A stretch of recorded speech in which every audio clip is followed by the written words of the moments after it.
Hello friends, welcome back to my channel Kritik stories. आज मैं आपको बताने वाली हूँ एक दंत संकष्टी चतुर्थी की कहानी। अगर आप मेरे चैनल पे नए हैं और मेरा वीडियो पहली बार देख रहे हैं तो प्लीज़ मेरे चैनल को सब्सक्राइब कर लीजिए। चलिए बताते हैं। इस व्रत के प्रताप से धन संकट भी खत्म होता है। वैसे तो हर व्रत उदया तिथि से मान्य होता है, लेकिन जिस दिन चतुर्थी और चंद्रोदय का संयोग बन रहा है, उसी दिन संकष्टी चतुर्थी व्रत रखना चाहिए। ऐसे में ज्येष्ठ माह की एक दंत संकष्टी चतुर्थी 26 मई 2024 को है।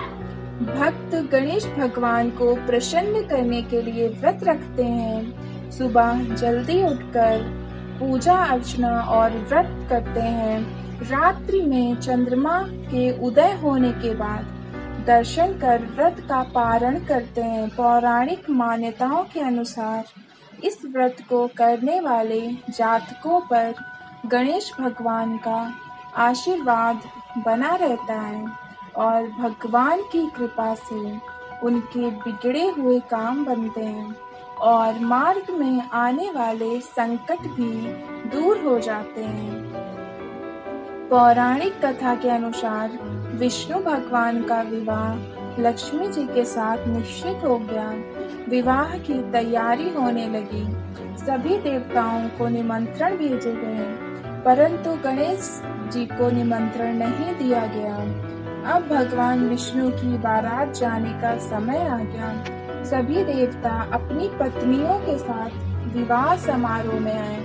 उन सब ने देखा कि गणेश जी कहीं दिखाई नहीं दे रहे हैं। तब वे आपस में चर्चा करने लगे कि क्या गणेश जी को न्योता नहीं दिया गया है या स्वयं ही गणेश जी नहीं आए हैं। सभी को इस बात पर आश्चर्य होने लगा।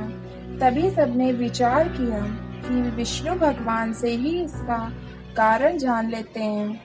विष्णु भगवान से पूछने पर उन्होंने कहा कि हमने गणेश जी के पिता भोलेनाथ को न्योता भेजा है। यदि गणेश जी अपने पिता के साथ आना चाहते हैं तो आ जाते। अलग से न्योता देने की कोई आवश्यकता भी नहीं थी। दूसरी बात यह है कि उनको 1.25 मन मूंग, 1.25 मन चावल, 1.25 मन घी और 1.25 मन लड्डू का भोजन दिन भर में चाहिए। यदि गणेश जी नहीं आएंगे तो कोई बात नहीं, दूसरे के घर जाकर इतना सारा खाना पीना अच्छा नहीं लगता। इतनी वार्ता कर ही रहे थे कि किसी ने एक सुझाव दिया, यदि गणेश जी आ भी जाएं तो उनको द्वारपाल बनाकर बैठा देंगे और उनके चूहे पर बैठकर धीरे धीरे चलेंगे तो बारात बहुत पीछे रह जाएगी।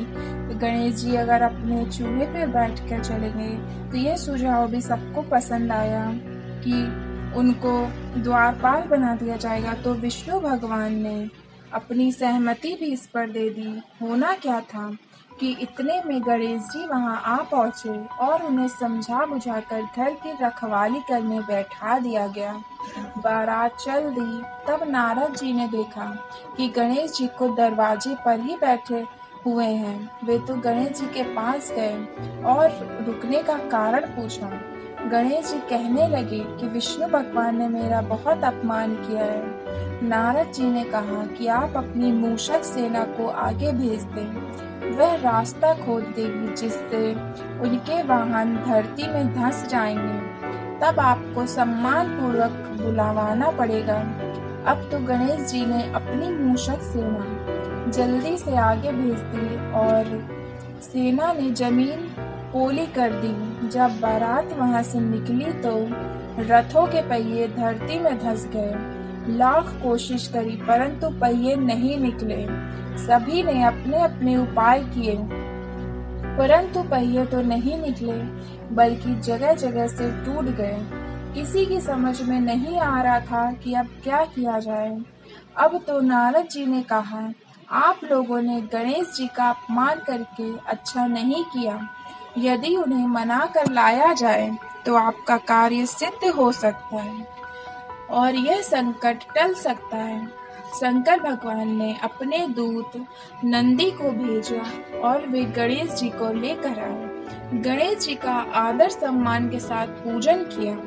तब कहीं रथ के पहिए निकले। अब रथ के पहिए निकल तो गए, परंतु वे टूट और चिटक गए थे, तो उन्हें सुधारे कौन? पास के खेत में खाती काम कर रहा था, उसे बुलाया गया। खाती अपना कार्य करने से पहले श्री गणेशाय नमः कहकर गणेश जी की वंदना मन ही मन करने लगा। देखते ही देखते खाती ने सभी पहियों को ठीक कर दिया। तब खाती कहने लगा कि हे देवताओं, आपने सर्वप्रथम गणेश जी को नहीं मनाया होगा और ना ही उनकी पूजा की होगी, इसलिए ही तो आपके साथ यह संकट हुआ। तो हम तो मूर्ख अज्ञानी हैं, फिर भी पहले गणेश जी को पूजते हैं, उनका ध्यान करते हैं। आप लोग तो देवतागण हैं, फिर भी आप गणेश जी को कैसे भूल गए? अब आप लोग भगवान श्री गणेश जी की जय बोलकर जाएं, तो आपके सब काम बन जाएंगे और कोई संकट भी नहीं आएगा। ऐसे कहते हुए बारात वहां से चल दी और विष्णु भगवान का लक्ष्मी जी के साथ विवाह संपन्न करा के सभी सकुशल घर लौट आए। इस तरह थी एकदंत संकष्टी चतुर्थी की कहानी। और गणेश जी की पूजा अर्चना कैसे करें इस दिन? एकदंत संकष्टी चतुर्थी के दिन सुबह उठकर स्नान करने के बाद साफ वस्त्र धारण करें।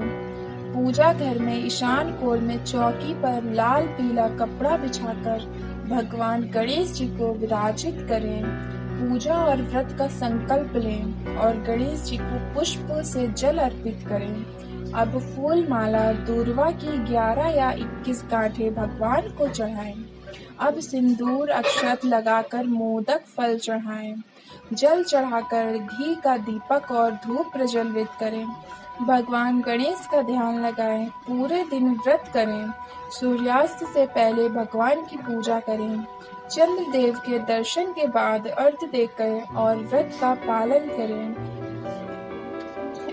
और इस तरह ये कहानी पूरी हो जाती है। अगर आपको भी ये कहानी अच्छी लगी हो तो प्लीज़ मेरे वीडियो को लाइक और शेयर करना मत भूलिएगा। आपसे फिर मिलते हैं नेक्स्ट वीडियो में, तब तक के लिए धन्यवाद। जय हिंद।